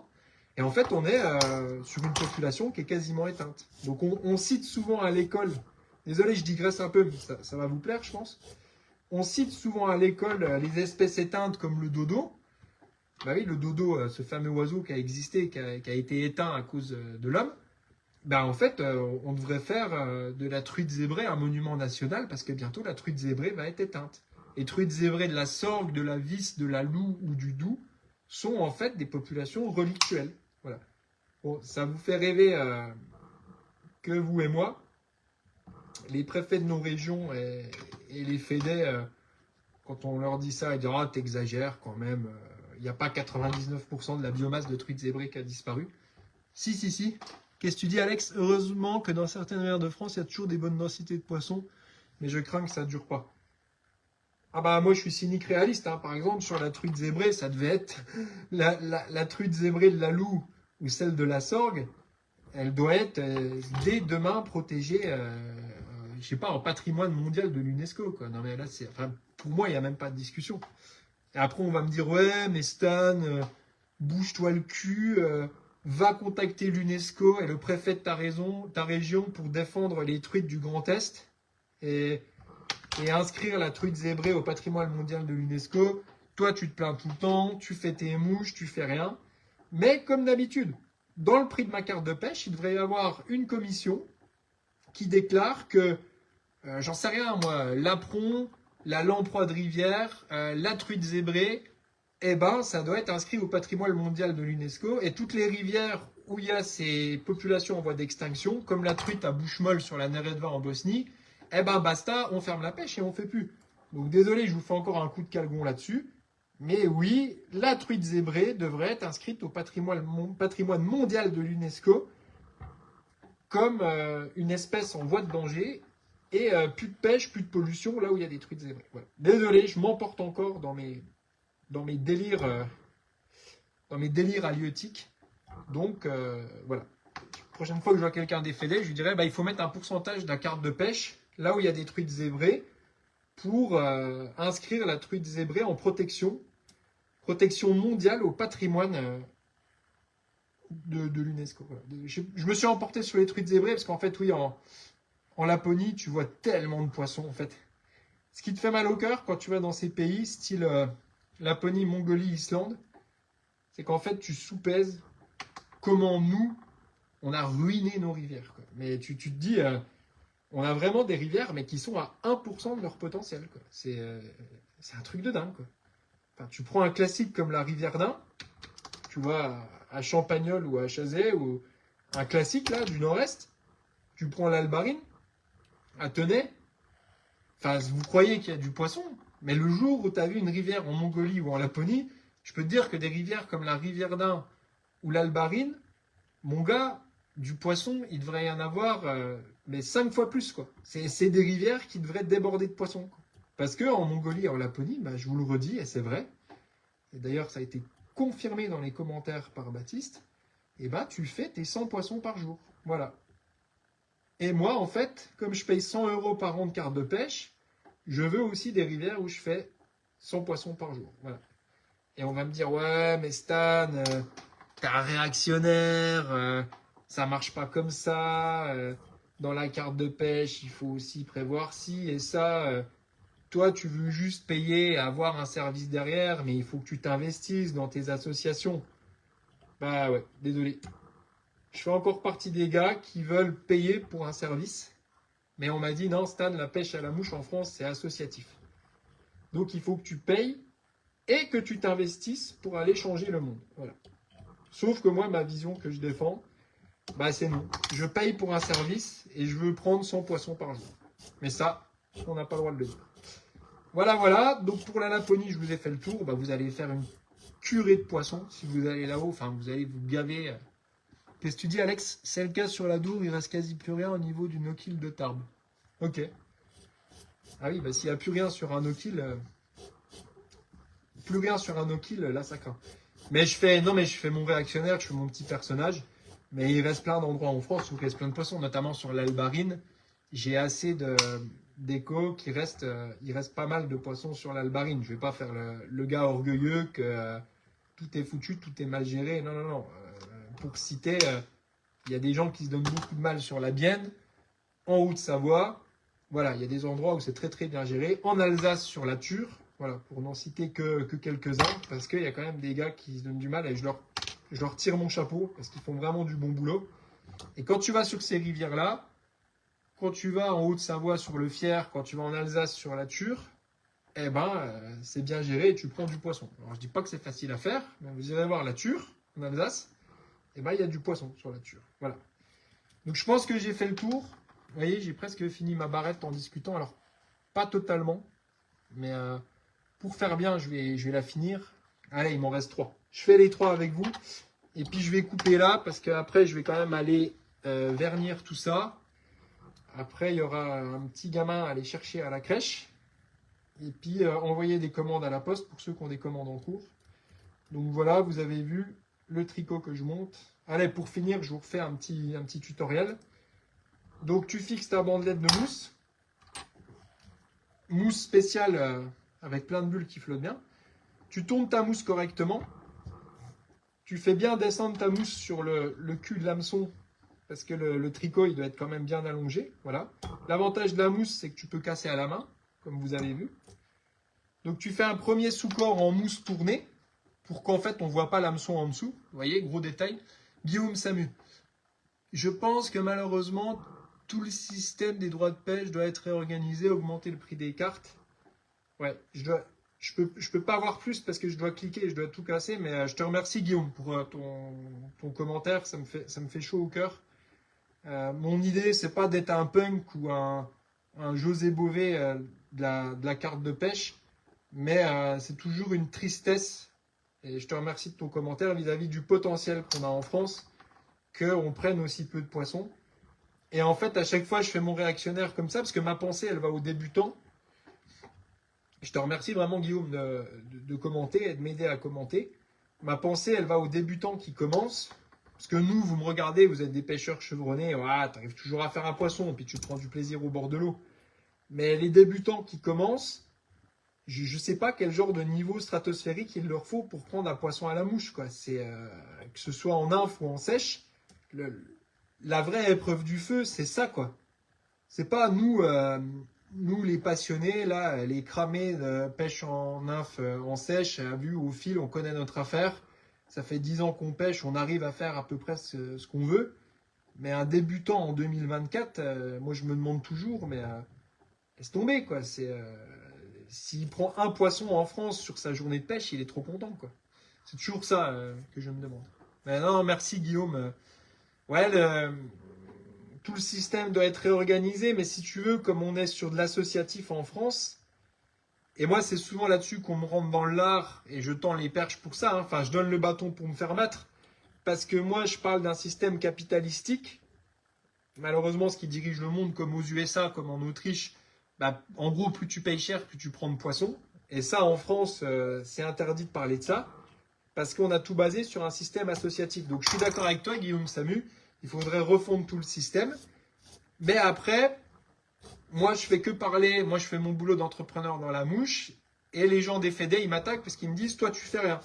Donc en fait, du coup, la boucle, elle est bouclée, parce que moi je passe pour le pénible de service qui dit, je veux un système capitalistique où je paye un argent proportionnel à la quantité de poissons que je prends, comme en Italie, comme en Suisse, enfin, une fois de plus, vous pouvez sortir des frontières. Mais du coup, on est dans un système associatif qui est installé.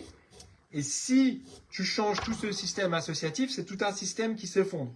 Et là, les dernières années, les gens des FEDES sont dans un entre-deux et ils commencent à se dire aussi que bah ouais, l'associatif, en fait, qui vient encore aux AG lever la main? Parce que le premier problème, c'est que les pêcheurs, ils payent 100 balles par an de carte, et je suis gentil, et ils en ont marre de mettre des sous et de pas avoir de résultats. Donc on se renvoie la patate chaude. Donc les fédés disent, nous on fait bien notre taf, c'est la faute au cormorant, c'est la faute aux pollutions. Les pêcheurs comme moi disent c'est la faute aux fédés parce que nous on donne un billet aux fédés mais ils gèrent mal l'argent. Donc la patate chaude elle tourne.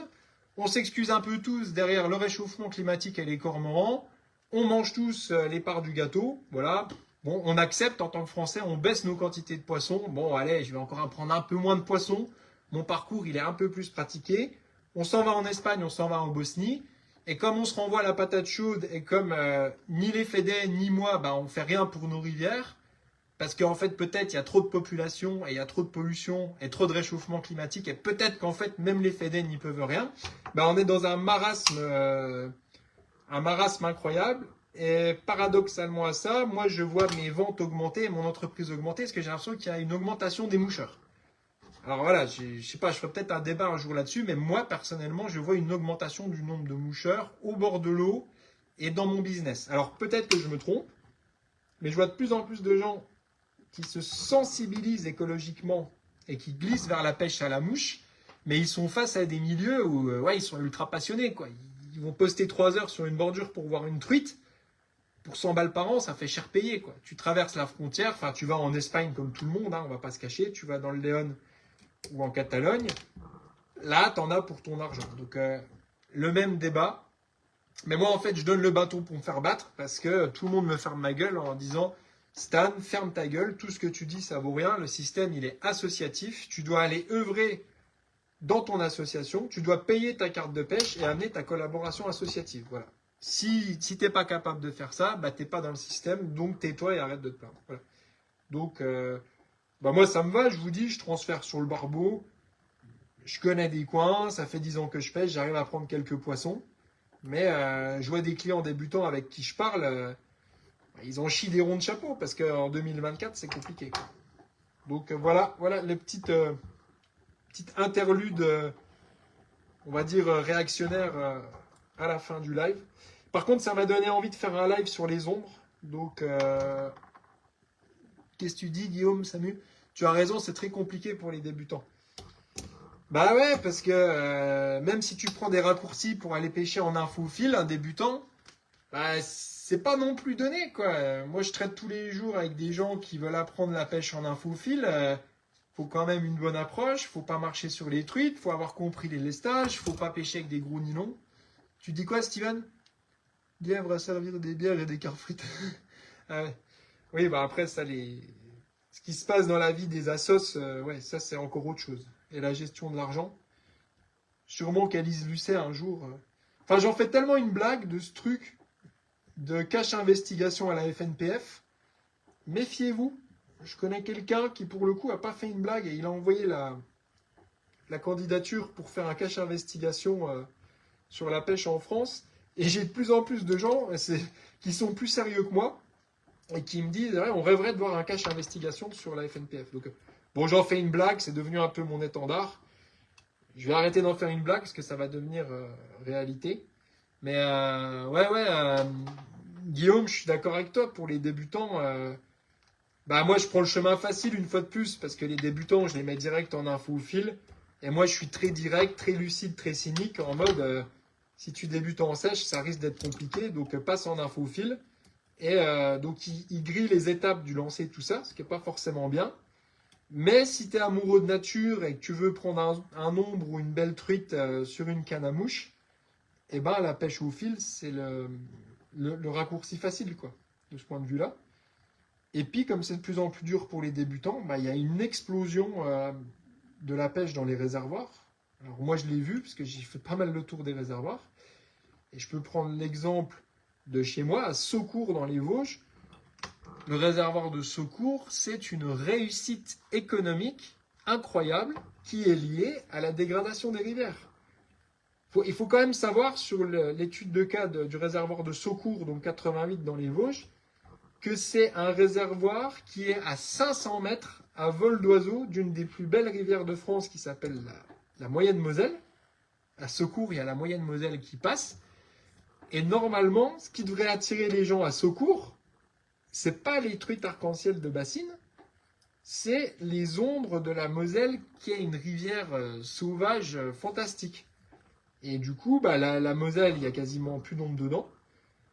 Mais à côté de ça, le business pêche explose à Secours parce que les gens, ils ont envie de plier du carbone. Et vous savez qui c'est les meilleurs clients de Secours?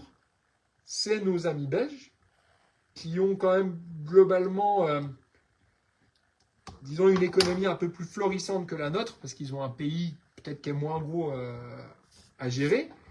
Et vous allez à Secours, et les Belges adorent passer du temps là-haut, ils louent les chalets, et ça marche super bien, parce que c'est géré d'une main de fer par quelqu'un qui est très sympathique, qui s'appelle Monsieur Jean-Louis Thomas. Et il a fait un exemple de réussite économique dans la pêche à la mouche. Et quand tu vas à Secours, il n'y a personne qui dit qu'il n'y aura pas de poisson. Donc tout le monde qui va au réservoir de Secours prend du poisson. Et je trouve ça génial, cette réussite économique. Mais elle s'est faite en marchant sur un cadavre qui est celui d'une rivière qui est la Moselle, qui est un joyau, qui est géré par deux fédérations de pêche, celle du 54 et du 88. Et il n'y a plus de poissons dans la Moselle, et une entreprise privée à Secours, enfin pas privée, c'est avec la mairie, mais vous m'avez compris. Un réservoir fait de toutes pièces à Secours, fait beaucoup d'émules et cartonne, alors que la vraie pêche à la mouche, ça devrait être celle des ombres et des truites dans la Moselle. Donc là, on est typiquement sur le problème français à Secours. Vous avez une des plus belles rivières de France à 500 mètres d'un réservoir. Et en fait, parce qu'il n'y a plus de poissons dans la rivière, on a creusé un trou avec des pelleteuses pour faire un business pêche. Donc, je suis entrepreneur dans la pêche. Je trouve que c'est une réussite économique Secours. Mais ce qui est triste, c'est que tous les Vosgiens qui allaient pêcher les ombres sur la Moselle, ils se retrouvent à Secours pour plier du carbone. Steven, tu dis quoi quand tu vois que la Fédé 68 bassine des algues dans le canal pour les viandards du coin, c'est peine perdue? Ouais, mais c'est compliqué, hein, franchement. J'essaye de ne pas faire le réactionnaire, mais c'est compliqué parce que du bassinage, il en faudra aussi, malheureusement. Regarde en Autriche, regarde en Suisse, regarde en Allemagne, regarde en Espagne, regarde en Slovénie. Mais c'est pas des. C'est sûr, là, on fait des discussions de bistrot, hein. Moi, je suis en train de boire un café, de monter des mouches. On n'est pas. C'est pas dans nos compétences et c'est pas dans nos ressorts de décider de tout ça. Après, ce qui nous emmerde en tant que pêcheurs, c'est qu'on paye de l'argent derrière pour quel résultat? J'ai jamais dit que j'étais compétent, je ne suis pas hydrobiologiste, je ne suis pas responsable de Fédé, mais mon gros grief, c'est que c'est peut-être plus de 4000 € de carte de pêche que j'ai donné depuis 10 ans en France pour un résultat qui est catastrophique. Et ouais, jeter la pierre sur les Fédés, c'est facile, mais c'est malheureusement pas des choses qu'on peut régler comme ça en une discussion entre la poire et le café. Voilà. Et moi, je vous dis, je donne le bâton pour me faire battre, parce que mon métier, c'est celui de monteur de mouches, et je donne mon avis en tant que pêcheur lambda. Donc, je me prends des foudres sur la gueule, mais ouais, je pense que le système, il est à bout de souffle, quoi. Le système associatif, malheureusement, est à bout de souffle, et l'avenir est pas beau, parce que quand tu vois l'âge moyen des super bénévoles qui aident, et je leur tire mon chapeau, tous ceux qui s'investissent dans les AAP-PMA, je ne sais pas si dans 10 ans, voilà. Alors, est-ce qu'il va y avoir une réforme énorme du système pêche en France qui est encore le seul vraiment associatif en Europe? Voilà. Je vois pas d'autres exemples en Europe de système associatif qui marche. Toutes les autres associations qu'il y a en Europe ou dans le reste du monde sont beaucoup plus libérales. Voilà, on n'a même pas abordé le sujet des gardes-pêche. Voilà. Rien que tu fais un sondage, combien de fois tu t'es fait contrôler au bord de l'eau en 10 ans, quoi. C'est des sujets complexes. Donc, moi, j'arrête de faire mon réactionnaire qui tire sur l'ambulance, que c'est trop facile. En fait, c'est super facile de tirer sur l'ambulance. Donc, c'est des trucs qui demandent une réforme totale et c'est des sujets extrêmement complexes, quoi. Steven, organiser des conférences sur le Gobi. Oui, après, on peut aborder tous les sujets, mais je comprends aussi les gens des Fédés qu'à un moment, ça les énerve que des pignoufs comme moi, le gars, il a sa petite entreprise de merde, il vend des mouches, pour qui il se prend pour critiquer ce qu'on fait, quoi. Je le comprends totalement. Mais je pense que les Fédés, au fond d'eux-mêmes, ils se disent, putain, un pêcheur, quand il lâche 100 € par an, quand il voit ce qui reste en France, c'est impossible que quelqu'un qui travaille dans une Fédé, il n'ait pas au fond de son cœur le fait de se dire, putain, le pauvre pêcheur lambda pour 100 € par an, quand on voit ce qui reste dans les rivières en termes de truites, je n'irai pas sur le dossier du carnassier parce que je ne connais pas, mais c'est sûr qu'au fond de leur cœur, les gens dans les fédés, ils doivent se dire, c'est sûr que c'est pas Jojo.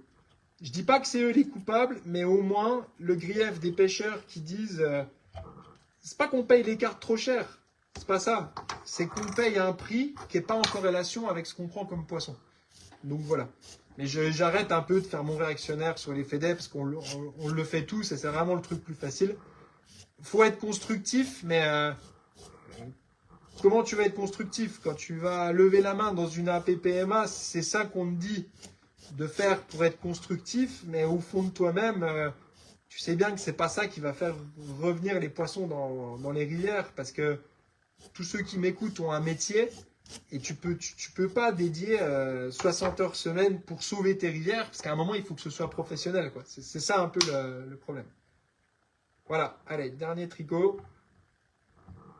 Je vais pas réétaler ici ma science que je n'ai pas sur la gestion de la pêche en franche. Je l'ai assez fait dans pas mal de vidéos. Je préfère vous faire des lives techniques et intéressants. Donc voilà, conclusion. Une magnifique petite barrette de tricot que je vais aller vernir en vous laissant. Je ne vais pas non plus vous montrer toutes mes méthodes de vernis. Donc ça va pêcher un truc de fou. Si vous avez une commande en cours, ce sont ces sublimes tricots que vous allez avoir. Voilà, j'espère que ça vous a plu sur la Laponie. Je reviendrai avec différents lives sur différentes thématiques. Je vous dis bonne journée à vous. Et puis à bientôt. Et bonne pêche à vous. Belle saison au bord de l'eau. Ciao!